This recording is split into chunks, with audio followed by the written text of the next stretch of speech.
마태복음 2장 11절 한 절 말씀인데 세 가지 예물, 세 가지 고백이라는 제목으로 하나님 말씀 나누도록 하겠습니다. 11절 말씀 우리 한 목소리로 받들어 읽겠습니다. 집에 들어가 아기와 그의 어머니 마리아가 함께 있는 것을 보고 엎드려 아기께 경배하고 보배합을 열어 황금과 유향과 몰약을 예물로 드리니라. 아멘. 여러분, 오늘 이야기는 동방 박사들이 아기 예수께 탄생하신 아기 예수께 예물을 드린 이야기입니다. 이 동방 박사들은 어떻게 저 바벨론에 살던 사람들인데 아기 예수의 탄생, 메시아의 탄생을 알고 그렇게 찾아왔을까요? 이게 놀라운 일입니다. 원래 이스라엘 백성들, 특별히 유대 사람들이 BC 586년에 바벨론 포로로 잡혀가죠. 그렇게 포로로 잡혀가서 이방에 흩어져 살던 사람들을 뭐라고 부르냐면 디아스포라라고 부릅니다. 근데 이 디아스포라라는 말 속에는 아주 놀라운 의미가 담겨 있어요. 디아라는 말은 흩어진다 이런 뜻이 들어있고요. 스포라라는 말은 그 안에 씨앗이 들어있다. 원래는 스펌, 정자라는 뜻이에요. 아주 씨앗이 들어있는데 디아스포라들은 세상에 이렇게 흩어져 살면서 거기에 가는 곳마다 하나님의 복음, 하나님의 말씀의 씨앗을 그곳에 마치 민들레 홀씨가 떨어지는 것처럼 그렇게 퍼져서 생명을 나누어 주었습니다. 그러니까 바벨론 포로로 잡혀갔던 사람들도 그곳에 살던 그 바벨론 사람들에게 아주 독특하게 어떤 소망을 가지고 살고 있었습니다. 그래서 바벨론 사람들이 궁금했겠죠? 당신들은 뭘 기다리면서 이 포로로 잡혀와서 절망일 것 같고 아무 희망도 없을 것 같은데 어떻게 당신들은 그렇게 소망에 가득 차서 살고 있습니까? 이렇게 물어보았을 때 그들은 어느 날 메시아가 오실 것을 우리는 기다리고 있습니다. 이걸 이제 메시아 대망이라고 부르죠. 이 메시아에 대한 이야기들을 그 동방에 살고 있던 바벨론 사람들에게 이야기해 준 거예요. 그들 중에서 깨어있는 몇몇 사람들, 특별히 천문학을 연구하면서 이 유대인들이 메시아가 오신다 그러는데 어떤 시기에 메시아가 오실까? 그래서 늘 별을 보면서 이렇게 천문학자들이니까 별을 연구하다가 어느 날 그들이 평생 동안 대를 이어서 연구해 오면서 하늘을 보면서 연구를 했는데 그날은 아주 독특한 별이 하나 떠오른 거예요. 그 별이 이제 이게 이 유대인들이 기다리던 메시아가 태어났다는 징조이겠구나. 그래서 그들은 그 별을 따라서 이제 예물을 준비해 가지고 산 넘고 물 건너서 아기 예수께 예물을 가지고 왔습니다. 근데 이 선물에는 우리도 선물에는 항상 누구에게 선물을 줄 땐 의미를 담아서 주지 않습니까? 그런 것처럼 이 바벨론에서 천문학을 연구하던 그 현자들이 지혜로운 사람들이 그 메시아가 태어나면 우리가 그 메시아에게 합당한 예물을 드려야 된다. 그래서 아주 의미 있는 예물을 세 가지를 준비해 가지고 와서 드렸는데 그게 뭐라고요? 황금과 유향과 몰약이다 그 말이에요. 그러면 그들은 어떤 중심으로 이 예물을 준비했을까? 그게 오늘 우리가 함께 살펴보려고 하는 말씀입니다. 아주 짧게 할 테니까 여러분들이 잘 따라오시기 바랍니다. 첫 번째 그들이 드렸던 예물은 뭐예요? 황금이었습니다. 그 귀한 황금을 알지도 못하는 새로 태어난 아기께 그 예물을 드렸어요. 황금을 드렸단 말이죠.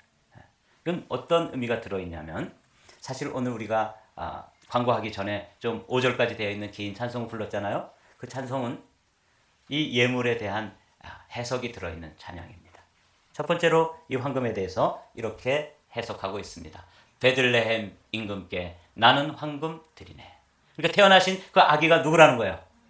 임금님이시죠. 왕이시죠.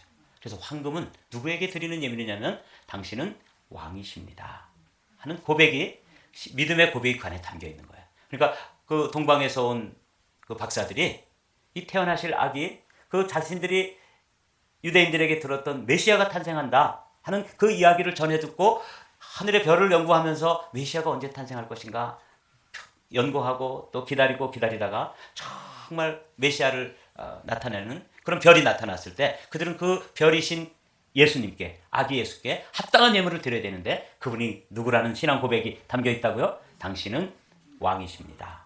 왕이신 나의 하나님이십니다. 그런 고백이 요 황금을 드렸던 요 믿음 그 행위에 들어있는 것이죠. 그래서 어느 왕이든지 세상의 모든 왕들은 왕관을 쓰는데 왕관은 뭘로 만들어요?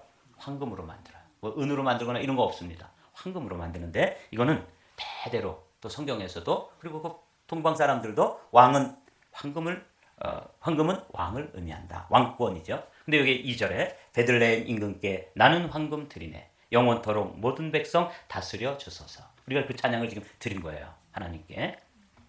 실제로 성경에 보면 왕이신 나의 하나님 내가 주를 높이고 영원히 주의 이름을 송축하리이다.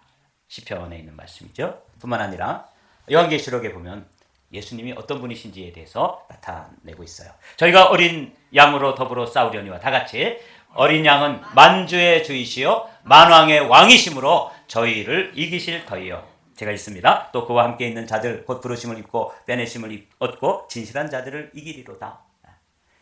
He is Lord of Lords and King of Kings라고 되어 있죠. 네. 왕 중에 왕이신 만왕의 왕이신 예수님이 그런 분이시기 때문에 그분에게는 뭘 예물로 드려야 돼요? 황금을 예물로 드렸다. 이게 첫 번째 들어있는 고백입니다. 세 가지 예물, 세 가지 신앙 고백인데 첫 번째는 당신은 만왕의 왕이십니다. 오늘 우리가 이제 그 찬양을 올려드린 거예요. 두 번째, 유향을 드렸습니다. 이 유향은 옆에 그림이 있는 것처럼 이 제사장들이 언제나 하나님 앞에 제사를 드릴 때는 이 하나님 앞에 향을 태워서 올려드렸습니다. 그래서 제사장 그러면은 그들이 이미지가 뭐냐면 유향과는 떼어놓을 수가 없는 그런 이미지입니다. 우리가 찬양을 불렀죠. 3절이 그 이야기입니다. 거룩하신 구주께 나는 유향 드리네. 만국 백성 찬송 드려 만유주 섬기세. 이 찬양은 사실 잘 안 부르는 찬양인데 제가 이 찬양을 부르면서 이 찬양은 예수 그리스도가 어떤 분이신지를 너무도 생생하게 그려주는 찬양인데 리듬이라든가 이렇게 조금 우리에게 익숙하지 않아서 자주 안 부르는 찬양인데 너무 귀한 찬양입니다. 그래서 이것을 보면 이렇습니다. 그러므로 우리에게 큰 대제사장이 계시니 승천하시니 곧 하나님의 아들 예수시라. 이 제사장이라고 하는 의미는 어떤 의미가 들어있냐면 하늘과 땅을 이어준다. 이런 의미가 들어있어요. 너무 놀라운 의미가 들어있죠. 그러니까 예수님은 우리가 하나님께로 나아갈 수 있는 그 힘이 또 길이 사실은 우리는 없어요.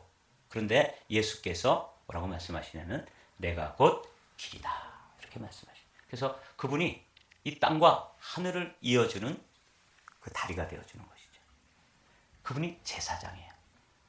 이 연기가 향을 피우면 연기가 이렇게 땅에서 또 올라가가지고 하늘까지 닿지 않습니까? 너무 놀라운 상징이죠. 유향은 제사장이신 예수님을 나타내는 거예요. 사랑하는 성도 여러분, 여러분들이 뭐 연극도 성극도 보시고 또 찬양도 드리고 그러는데 동방 박사들이 예수님을 누구라고 고백하는지 그들이 그냥 그 포로로 잡혀온 유대인들에게 들었던 그 메시아에 대한 소망을 가지고 그걸 믿음으로 태어나실 분이 메시아이신데 메시아가 태어나신다면 그분은 왕이시고 두 번째는 누구시고 제사장이시고 그렇게 그들은 믿음의 고백을 드렸던 것입니다. 세 번째로 그들이 몰약을 드렸는데 이 몰약은 예수 그리스도의 십자가를 예표하고 있습니다. 우리가 이미 또 찬송을 불렀죠. 4절 한번 같이 읽어보실까요? 주의 죽을 다시 시작. 주의 죽을 몸 위에 나는 몰약 드리네. 세상 모든 죄인 위에 십자가 지셨네. 여러분들은 그냥 별 생각 없이 찬송을 불렀지만 우리가 부른 찬양이 이거예요. 몰약은 예수 그리스도의 십자가의 죽으심을 나타내고 있구나. 그렇습니다. 이 동방 박사들이 몰약을 예수님께 드리는 것은 그분이 이제 온 인류를 그 메시아이신 어린 양이신 그분이 온 인류의 죄, 온 인류의 죄 가운데는 누구의 죄도 들어있는 거예요? 나의 죄도 다 들어있습니다. 내가 일평생 동안 하나님 앞에 살면서 지었던 그 흉악한 죄들, 우리의 눈으로, 우리의 입술로, 우리의 손으로, 우리의 발로 얼마나 많은 죄들을 먹고 마시고 또 만지고 그 죄악으로 빨리 달려가고 그랬는지 그 모든 죄들을 위해서 주님께서 우리의 손으로 지은 죄를 위해서 십자가에 손이 못 박히시고 우리가 발로 지은 죄를 위해서 발이 못 박히고 우리가 마음으로 지었던 죄를 위해서 옆구리를 찔리시면서 그분이 장사 지내게 되죠. 이게 십자가의 이야기. 주의 죽을 몸 위에 나는 몰약 드리네. 이게 세 번째 의미가 되는 거예요. 한번 읽어보실까요? 일찍 예수께 밤에 나왔던 니고데모도 몰약과 침향 섞은 것을 100근쯤 가지고 온지라. 제가 이거 보고 깜짝 놀랐어요. 예수님이 태어났을 때도 황금과 유향과 뭐를? 물약? 몰약. 물약이 아니에요. 몰약을 갖다가 드렸는데 예수님의 삶이 맞춰지어서 그분이 장사 지낼 때도 또 뭘 가지고 왔어요? 몰약을 가지고 온 거예요. 썩지 않는 것이에요. 사랑하는 성도 여러분, 그러니까 예수님의 삶은 몰약으로 시작해서 몰약으로 끝나고 있다는 것을 발견했습니다. 야, 이게 놀랍구나. 그러니까 예수님은 우리를 위해서 내가 온 것은 양으로 무엇을 얻고? 생명을 얻고 우리에게 생명을 나눠주기 위해서 자신의 생명을 내주신 거예요. 그러기 위해서 그분이 처음에 오셨을 때 이 동방에서 온 이 박사들은 이분이 메시아인데 그분은 왕이신데 이 땅에 우리와 하늘을 잇는 제사장으로 오시고 그리고 그분은 그 제사장으로 하늘과 땅을 이어주기 위해서 자신의 몸을 완전히 내어주는 십자가에 죽으시기 위해서 오시겠구나. 그래서 세 번째 예물은 뭘로 드렸다고요? 몰약을 드린 거예요. 그의 죽으심을 상징하는 거죠. 이게 오늘 이제 말씀을 마치도록 하겠습니다. 한번 11절 말씀 이제 설명을 들었으니까 우리가 오늘 본문인데 한번 읽어보시죠.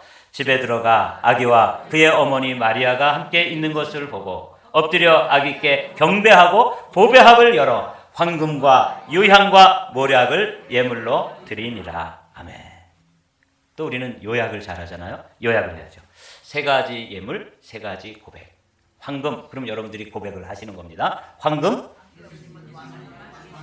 그리고 고백이 흐지부지하면 안 돼. 다시 다 같이 마음을 모아가지고 황금,